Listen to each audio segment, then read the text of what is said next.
Guys, जैसा कि semester 5 का एग्ज़ाम चल रहा है। कोर 11 और कोर 12 का एग्ज़ाम ख़त्म हो चुका है और DSC 1 DSC 2 का एग्ज़ाम बाकी है। तो हमारा हिस्ट्री ऑनर्स पर खास करके फोकस था, तो हम लगातार उस पर वीडियो अपलोड करते आ रहे हैं।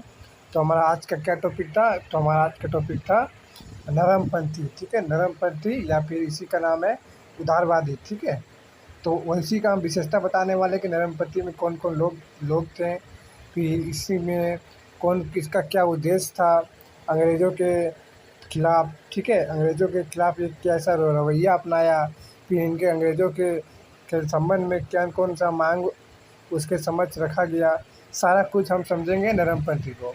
ठीक है, उसके बाद हम द्वितीय चरण में बात करेंगे चरमपंथी को। ठीक है, क्योंकि क्वेश्चन आएगा नरमपंथी और चरमपंथी के बीच अंतर क्या है। ठीक है, अंतर क्वेश्चन पूछ सकता है या फिर ऑब्जेक्टिव में भी तो क्वेश्चन पूछेगा ही। ठीक है, एक क्वेश्चन तो पूछेगा ही, लेकिन खास करके नरमपंथी का अंतर और चरमपंथी का अंतर क्वेश्चन पूछ सकता है। ठीक है, तो वीडियो को अंत तक देखना, क्योंकि आज हम नरमपंथी उदारवादी को बताने वाले हैं। ठीक है, क्योंकि इसी का नाम सेम है। तो चलिए देखिए, राष्ट्र आंदोलन के 2 चरण थे। देखिए, राष्ट्र आंदोलन में समझ रहे हैं। ठीक है, पूरा भारत पर जो आंदोलन छेड़ा था अंग्रेज़ों के खिलाफ़, वो दो चीज़ में डिवाइड है। एक तो नरमपंथी में और दूसरा ठीक है चरमपंथी में। एगो नरमपंथी, एगो चरमपंथी। नरम मतलब देखिए, नरम मतलब साधारण बोलचाल, मान लो नरम कोई चीज़ हुआ, मतलब कि मार धाड़ नहीं होगा। नरम मतलब क्या? मार धाड़ नहीं होगा।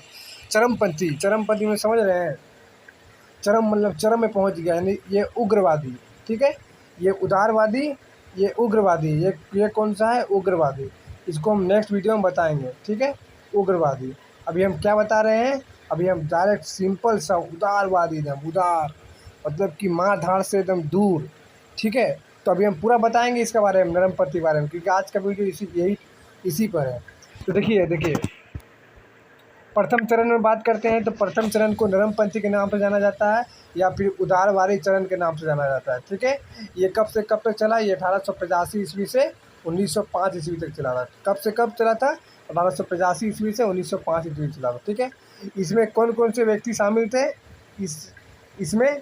तो इसमें जैसे कि सारी शिक्षित व्यक्ति जितने भी थे, सभी लोग इसमें शामिल थे। जैसे वकील हुआ, पत्रकार हुआ, डॉक्टर, इंजीनियर, साहित्यकार, लेखक, प्रोफेसर, सभी लोग इसमें शामिल थे नरमपंथी में। ठीक है, देखिए अब जितने भी लोग शामिल हैं, कहीं ना कहीं ये लोग आपस में शिक्षित हैं।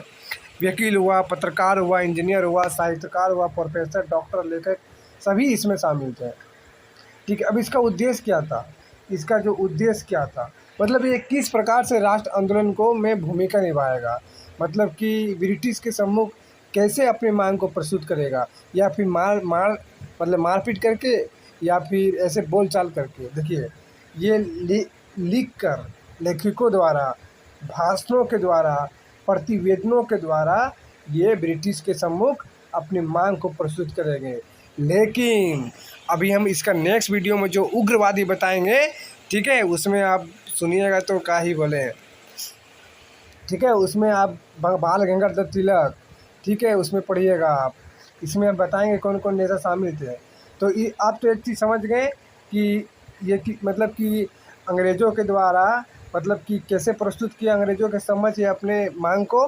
तो लेखकों के द्वारा, भाषणों के द्वारा, प्रतिवेदनों के द्वारा। इसमें मारपीट नहीं हो रहा है, नरमपंथी में एकदम नरम, साधारण, मारपीट से दूर। ठीक है, तो आगे देखिए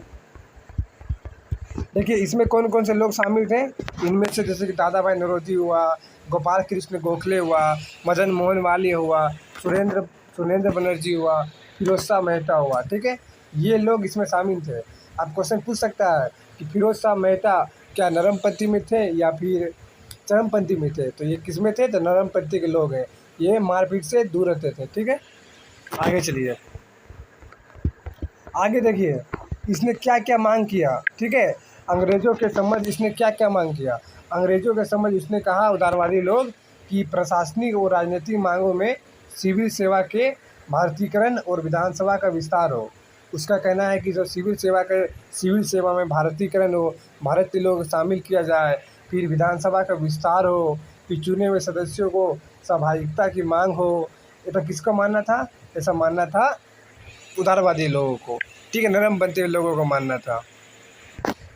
ठीक है, नेक्स्ट देखिए पॉइंट क्या है।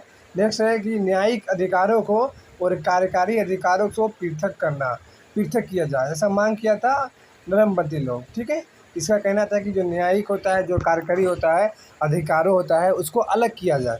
ठीक है, पृथक किया जाए, अलग अलग किया जाए, कि जो कल्याणकारी कार्यों का मांग हो राज्य की ओर से, फिर प्राथमिक शिक्षा को प्रसार किया जाए, फिर उच्च शिक्षा की सुविधा दिया जाए, फिर सिंचाई योजना हुआ, कृषि बैंक की स्थापना किया जाए। ऐसा किसका कहना था और किसके सामने कह रहा था? तो इसका मतलब कि अंग्रेज़ों के समक्ष अपना मांग प्रस्तुत कर रहा था नरमपंथी के लोग, जिसको उदारवादी के लोग कहा भी जाता था। ठीक है, याद रखिएगा, बहुत इंपॉर्टेंट है, क्वेश्चन आएगा ही आएगा। फिर देखिए, जैसे कि ऑस्ट्रेलिया हुआ, कनाडा जैसे स्वशासित उपनिवेशों की तर्ज पर ब्रिटिश समाज के अंदर रहकर स्वशासन का दावा पेश किया गया। फिर इसका मांग था कि उदारवादी यानी कि नरमपंथी के लोग मांग था कि लोकतांत्रिक स्वतंत्रता की मांग हो। ठीक है, ये प्रस्तुत मांग था। ठीक है, ये स्पेशल उदारवादियों की मांग था कि हमें ये मिले, ये मिले, हमें न्यायिक अधिकार और कार्यकारी अधिकार पृथक किया जाए, सिविल सेवा में भारतीयकरण हो, ऐसा कहना था उदारवादी के लोग। ठीक है, बैंकों की स्थापना किया जाए, शिक्षा की सुविधा दिया जाए, प्राथमिक शिक्षा को बढ़ावा दिया जाए, फिर राज्य की ओर से लोक कल्याणकारी कार्य किया जाए, ऐसा कहना था उदारवादी के लोग। ठीक है, तो आज का हम वीडियो में क्या समझे? हम आज के वीडियो में समझे नरमपंथी के विशेषता बारे।